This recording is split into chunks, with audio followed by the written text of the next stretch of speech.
So hello and welcome. My name's Steve Nobel, and today I'm speaking with Goss on the Emerald Order, Repatterning to Wholeness. Kara is the creator of the Multidimensional Soul Light Healing Modality, and she's been serving for nearly 10 years now as an energetic and quantum healer, a spiritual and metaphysical mentor offering guidance, healing, transmissions based on the principles of energy medicine, quantum understandings, and multidimensional awareness and unity consciousness. Her meditations and transmissions can be found on YouTube and Insight Timer, and she's the co-author of Step Into Your Brilliant Purpose. She also volunteers her time as a remote viewer, helping to track missing pets, missing cats and dogs, to help them get home and safe and sound. Her website is Kara Goss. It will be coming out, a link to the website with this podcast. Hi, Kara. It's been a while. I've known you, 5 years, I think. Yeah, 5 years, 4 years since our last podcast. It's been a while, so I'm happy to be here with you. I love your Southern accent. I thought you were going to say yo. Yo. And everybody comments on my accent. I'm like, I don't know what it is. I swear I'm not from the South. Yeah, I know you do seem to have a. Let me ask you about that job first of all, the remote viewer of tracking down pets. People would be interested in that. What do you do to do that? So I work with a lot of animal rescues. Whenever I first started going through my awakening years ago, I actually worked with animals before I worked with people. I've always had a deep love of nature, connection with the animals, and I recognized very quickly that I had a natural gift for being able to telepathically communicate with an animal, or to see inside of the physical body of the animal and to receive from the information of the distorted fields what was wrong with that animal. And, so I assisted with working with veterinarians and things of that nature. Many animals, didn't just have to be cats and dogs. And then that began to expand to where these rescues would ask me, was there any way that I would be able to find this missing animal? And, I was like, well, I don't know, but we can certainly try. And, my whole thing is, as a healer, as a guide, or any kind of work, we just show up completely empty, no expectations. And we give everything that we receive. And so I just remember just dropping in. And what I started noticing was using all of my senses together. So my clairvoyancy and my hearing and my sense of feeling, that I was able to so what I do is I kind of see the animal, and I see like a red blinking light, and then I take myself above the earth and I look for that light, and I come down and I land myself exactly where this animal is in its present now location. And I begin looking around as if I'm seeing what the animal is seeing and experiencing. And so I'm listening, what sounds are there and what are they feeling? And, are they okay? Are they not okay? Will they need medical assistance when we get there? And so by the time that we find them, then we already have a plan. And what I found was that when I just trusted and allowed that guidance, no expectations, I would get very clear information on the location and what was around and how the animal was doing. And, sometimes we were able to bring them home, and other times we weren't, because there's also soul contracts that animals have with their owners, where they do leave and they're not wanting to be recovered. They're looking, it's time for them to move on to a new family, or sometimes they leave the family, as, animals will often do. They'll leave so that they can go past, especially in the older animals. So it's really cool. Like, we had this one case where she was missing in the middle of the woods. I mean, there was nothing, we just couldn't find her. And I felt really called to the case. And so I volunteered my services and drove 2 hours. I normally don't go on site, but when it's the woods, you don't really have any markers, Yeah. Okay, I see trees, that's all you got. And, but there was a few markers, but I needed to go on location. And we were like, this is it. This is the exact point that I'm seeing. And they went up into the cliff and they were able to find her. And we knew that we would need to give her a blanket because she wouldn't be able to walk down, and she wasn't. And so we got her to the animal hospital right away. And to this day, she's doing absolutely amazing. But it is still a very deep passion of mine. I volunteer my services. I love it. I was just working on a case this past weekend where the dog came home successfully.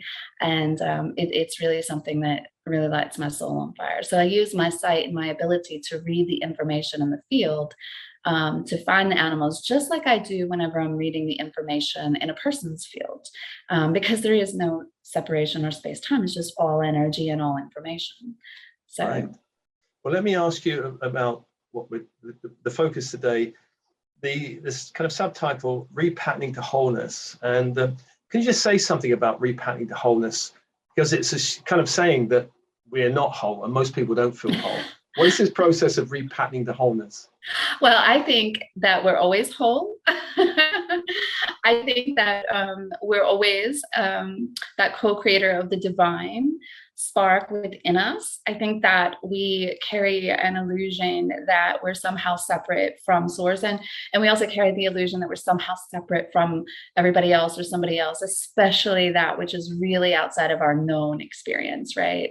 So I feel that we're always whole, always complete, always in a state of union. However, we carry subtle programs, or we carry subtle beliefs or distortions that make us feel somewhat separate.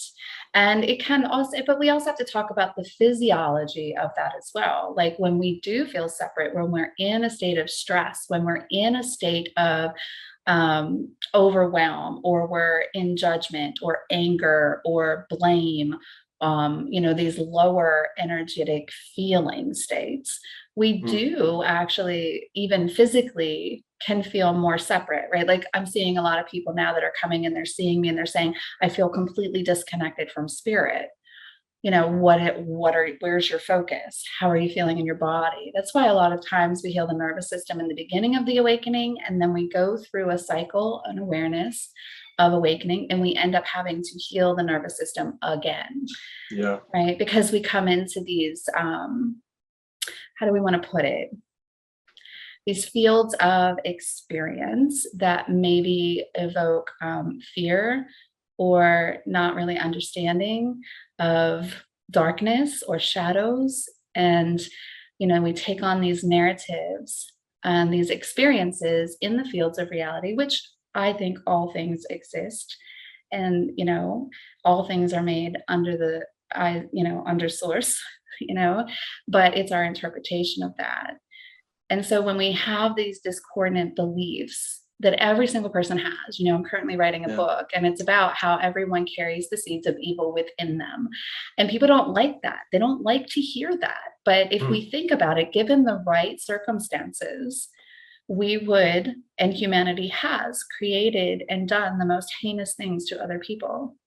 So under the right circumstances, we have to really explore that collectively we're seeing this play out because, more awareness is being brought. But, how would we respond? Where is that also within us that needs to be resolved? The programming of, hate or judgment or attack or fear or blame. And so when we're in those states, which is normal and natural on this path of awakening, whether you're a starseed or a mystic or a light worker or, a Syrian mystic or a Christian mystic, it doesn't matter. We all have this that we have to look at. And so as we're expanding our consciousness, we're expanding our ability to perceive and read the field as a whole. And in the beginning, it's all amazing. It's love, it's light. We're getting that kiss from the divine, right? And we're going to go through the expansion, and we're going to experience the wholeness, which is often coming into the realization that the opposite pole also exists on this point of singularity. And so then we can oftentimes take this narrative or this stance that side is incorrect, or I'm not like this, or that doesn't reside within me. And maybe it doesn't, and that's wonderful. But we're experiencing the wholeness, the infinite realm, and we are then being asked to alchemize it, to unify it. Does that make sense? So when we go to the opposite polarity, we have what's called telomeres in our DNA, and they begin to coil up. And we are literally transmitters and receivers of energy, and that energy is information. And when our focus becomes looking at all the things that are wrong, or, for example, I did a post a couple months ago, like, if you believe that you're living in a prison planet, you will find yourself in a prison, because that's where your energy is, that's where your awareness is, that's what you create for your experience. But it's not even so much that you're creating it, it's that you're aligning with that energy. And those telomeres are going to constrict, because now we're in non-unified, we're in polarized energy. We're fighting the same battle on a different side, but we're still in that same frequency. And so we have to be able to acknowledge these aspects within ourselves and really explore transmutating our part of our own soul aspect, because we've done terrible things. And I know I've done terrible things, and not only in this life before my awakening. I mean, I wasn't like a horrendous person, but in other lives, I mean, so we're coming into this, but we always want to have a story, right? There always needs to be a story. There needs to be a reason. And this frequency of repatterning, right? When we say repatterning, we're just really looking at the lower so that we can bring in a higher energy, a higher way of being, higher information that allows us to become much more present, much more unified. And it's not enough to just have the experience, right? Like to have that samadhi experience, to have that realization. Oftentimes people will have that samadhi experience or that epiphany or that download or that realization, and then they think that they are it. But then they continue to live and act and behave in the same angry ways, the judgmental ways, the righteousness ways. And so it's about recognizing that this is the next level of experience that you may embody, and recognizing that that comes in your every moment, that life will bring that to you for you to recognize it. And so when you learn to embody it, you learn to recognize how you're feeling in your body, where the contraction is, where the expansion is. And when it's fully anchored and purified from within you, there is not even a response to it. The only response that could be there is compassion, understanding, love. But also it's not an overlooking, right? Like when we talk about this, not overlooking of things that are not okay in the world. And it's also not taking this neutral stance of, I'm just going to sit back and observe and do nothing, right? It's about being in our power and in our light, and recognizing that we can always, in this infinite field, there's always a solution, but we're not going to find it if we're attached to a story. We're not going to find it if we're attached to a belief or a concept or an idea. We have to be willing to expand and to evolve. But the solution is always there.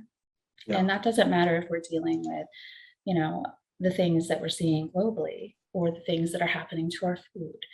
We have the power to resolve that, but we have to learn how to do that within our own being. And that's what I teach people. So repatterning is really an alchemization of lower programs, structures, beliefs, energies that are within the whole, but only you can do your part for calling back the energy that you've placed at some point in your experience through the infinite field. We're all connected. We're all connected. Even the evil people. Even the evil people. Even the evil ones. Right? That's why we say we bless our enemies more than we bless our friends, because they're the ones that need it the most. Yeah. That is true. That is true. They're also playing a divine role. How would we ever come into our power? Yeah. I think before I want to ask you about the Emerald Order, I just want to make a comment, because I've been to America several times. And I think with this kind of ascension process of healing and raising vibration, it seems to be very different from Europe to America. I got a feeling it's very intense where you are, because when I come to America, this polarization, us versus them, this kind of judgment and anger is very strong in America. I mean, in England, of course, we have it, but when I come to America, I'm a bit like, whoa, okay. So I think you're kind of brave starseeds who kind of incarnate in America, because it seems to be a very intense, and also the deep state type of activities seem to be, they were in the British Empire years ago, but now they've moved over to you guys. You've got it. Yeah. And, I think they've always been here. But yeah, there is a deep polarization in the programming for America on like so many levels, right? Like it's always, I mean, even in our entire political system, it's a whole division set up to choose a side rather than push to, let's begin to come together, let's begin to work in harmony. And it's a deep seated program. And yeah, you're absolutely right. Like the deep state is very thick here. And, the beauty of it is that as more people are becoming empowered, stepping into this unity, connecting with source, that's why we're seeing all of it now. It's always been there. But, as the saying is, all that is rigid will be shaken. That's not just on our personal development. This is why we're seeing it. This is why it's coming to light, and it's amazing. But there is this deep polarization, and it's incredibly important that we look beyond the distraction, because it's distraction energy, and to really anchor into what is the divine solution. Because again, yes, do we want to take and create change and transformation? Absolutely. Do we need to be able to look at that and accept it for what it is? Absolutely. So it's not about turning a blind eye. It's not about going neutral. It's about, what is my particular role? What can I do to be the change that I want to see? What can I create? Which is also why we're seeing so much talk about manifestation arising, because manifestation isn't about attracting your Ferrari and your $1 million. We were so easily able to have this ability of creation and manifestation, in every single lifetime. In Lemuria, in Atlantis, it was normal, it's natural. We were always manifesting and creating for the whole, what served the whole. And so we're starting to see many people recognizing that it's not about the $1 million. It's not about this. You're manifesting who and what you are all the time. And when we come together as a humanity, as we're continuing to awaken, and we all begin to just hold that divine vision of the unified field of coherence for humanity, and we recognize that manifestation is a creation of source, and we are not afraid of our power, because here in America, I'm not sure about where everybody else is, but here in America, power, I think a lot of people, and I know myself included, on the beginning of the journey, we say power, and we're like, power equals control, domination, all these. I don't want to be that. That feels so selfish. That feels so wrong. It feels so distorted. Like, that's not me. But power isn't that. True power is being able to literally just be who you are, and you can be silent, and you can still be incredibly powerful. Being in your power doesn't mean you have to force beliefs, concepts, ideas, own, dominate.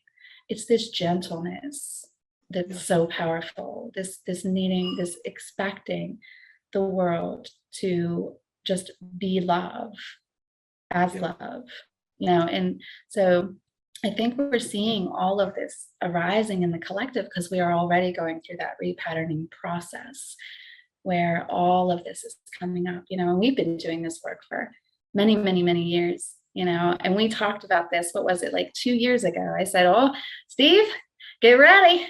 It's coming. I'm excited. It's going to be intense, but it's coming. And because even on our own natural inner journey, we go through this, we see the things that are wrong, like, the things that are going on in the political system, the government system, the things that are happening underground, the things that are happening with our food. But we have to remember that when we don't emotionally attach, when we don't emotionally feed this energy, we have this power within us to bring forward the frequencies that carry the information, that carry the solutions from source, from this unified field, that we don't have to worry about the fact that they're using GMOs. Okay, great. What's the solution? How can I repattern my food through me and channel this energy into my food? How can I spin these toxins out of my body? How can I create such a very strong force field around my home that I don't need to worry about quantum computer interference? It doesn't matter. Nothing that a man can do can hurt another man unless they believe it to be so. And we're going to see that rise. And it's not a rise of power in a dominating way. It's a rise of power of recognition that we are divine consciousness, that we are co-creators with source, that we don't have to fight an establishment in order to come into this unified state as a whole, that we have this within us, that we have these frequencies, we have the power to alchemize these energies, and we can't do it while we're fighting against it. And we have to go above it. And so, we've talked, what was it, 4 years ago? I was like, oh, look, there's a frequency for this. There's a frequency for this. There's a frequency for this. I remember talking to you, and my daughter was home and she was dealing with all these bladder stones. And I was like, well, I'm hearing that we need this frequency. And I just pulled it from the field, ran it into her body, gone. Yeah, and we can't come to that space with prior knowledge. We have to come empty. We have to let go of our expectations of our experience. We have to let go of things that we thought we learned along the way. We have to show up empty so that the solution can flow. Well, and that takes time, and it's not easy, right? It's not, I'm not saying these things are easy. I've had a heck of a challenging journey, just like everybody else has. I know that, Steve, you have too. We still go through it, right? We still have our challenges. We still have things arrive, but it's not about getting rid of those challenges, though. It's about becoming one and accepting all that is. Yeah. So what did you want to ask? I'm sorry. Well, I want to ask you about the Emerald Order. The Emerald Order. This is, and I know, because we've chatted a little bit, there's this frequency called the Emerald Order, and there's a distortion of it that's being presented. So I want to ask you about the Emerald Order. Who are they? What is this? What is it? What is this frequency? And what is the distortion of it? Well, so the Emerald Order, it's actually, so in the unified field, so we have 3D, which is a polarization. It's not bad, it's not reverted, it's just on this polarized stream of existence. In 3 and 4D, we have to have that polarized stream. To bring anything into creation, it needs that duality to it. But as we go into, 5th dimension, 6th dimension, and above, those are unified streams of energy. And they're very coherent streams of energy. And it's a place where everything exists. And so the Emerald Order, so to speak, is this frequency stream, this energy stream that carries information information of the types of thoughts and emotions that you would connect to, the repatterning of your DNA, the wholeness. And it's a promise of peace. It's a promise of restoration. It's a promise of, when you connect with this energy, what you're connecting with is the energy of peace, of healing the deeper inner wounds, the separate mind, the separate self. It's talked about in every sacred text. They talk about this in, for example, the Bible, which, whether you believe in Jesus or you don't, these are mythological keys. They're stories, if you will. They're keys, they're codes. When he lays me down in green pastures, and the promise of restoration, when you're tired, when you've gone through so much trial and tribulation, and you're just exhausted. And if you're really doing this inner work, you will have that experience, I'm sure, because you go through dark night of the soul. You're tired. You want your peace back. You want your joy back. You want to feel reconnected. And that's when the Emerald Order energy, I don't like to really call it Emerald Order energy. I just like to call it the unified state of peace. But most people today call it the Emerald Order. And we're all talking about the same thing. But it's this energy that heals, it restores, and it will lay you down. It will ask you to just be still and to just rest and to go within in your interdimensional planes and allow this to wash through you, and to just be the observer of maybe where your judgments were, or maybe where you need to heal and just expand your consciousness a little bit more to come back into unity and wholeness. You're always whole, but to heal that illusion of separateness. And so there is a distortion because these, it's not a being, it's not a group of beings, it's a plasmic energy stream that carries a consciousness structure and information.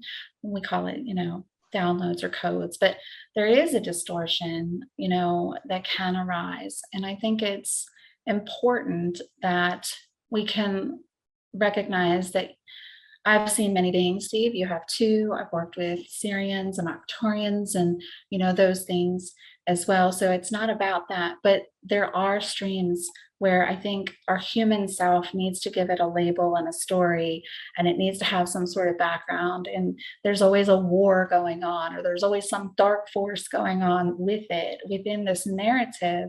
And that kind of muddies the field. It doesn't allow it to come through in a very pure way. And so we have to use discernment when we're connecting to these types of frequencies. If we have a story of constantly being under attack, or constantly, something's bad and we're always focused on the dark, then we're placing that in our unconscious mind, and we're also creating distortion in these unified fields. So it's not coming through as a pure channel. And when it's not coming through as a pure channel, then we're not able to really receive the full healing from that. So that's what creates a distortion. How can we tell the difference between we're connecting with the true plasmic field energy stream and the distortion of it? It's really going to be how the person receives energy through their senses.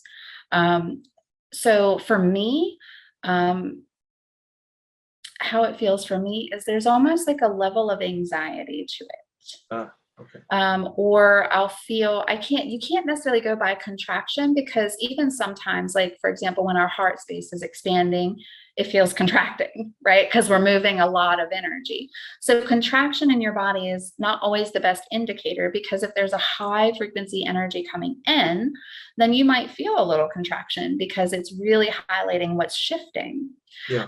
But depending upon like the types of thoughts you feel or you hear, the types of emotions associated with it, like if they start to feel very dark, or they're leading you to darker thoughts, or they're leading you to having darker experiences, and it's not something that's just arising from within you, but you start getting dragged into this narrative of, now we're always in battle, or there's a fear-based aspect coming up, and it's separate, because divine will bring forward some things that might frighten you, but as a warning.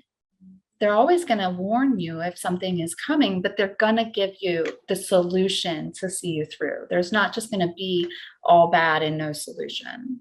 Do you know what I mean? So we have to look for both of those things as well. And it also feels very shaky, like very unstable to me. So like whenever I'm bringing it in, like if I connect with a discordant, like I'll feel this, like my pillar will feel like it goes unstable.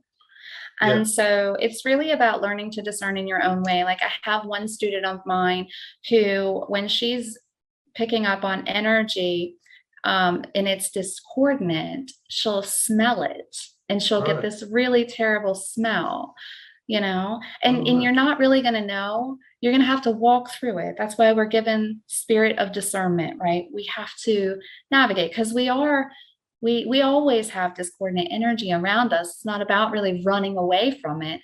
It's about, okay, there's a discordant energy here. What is the solution that I need to be able to alchemize it? Instead of creating fear and saying, well, this person is distorted. That doesn't do anything but now bring distortion to us, because what we're talking about is our body is responding to that. So it's more so of saying, let me stand in my power. This doesn't feel like something that's aligned for me right now. Maybe it is later, but maybe it's never.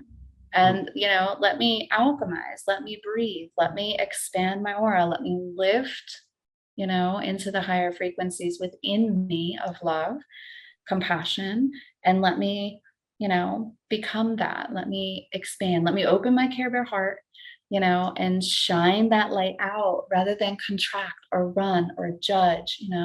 Everybody's on their journey, everybody's learning, and even frequencies that have discordant energy serve for you learning your discernment, and they serve for you learning how to alchemize the field. And that's what we're here for. So, Cara, let me ask you, how do you experience the Emerald Order, or how would you encourage people to connect with the Emerald Order?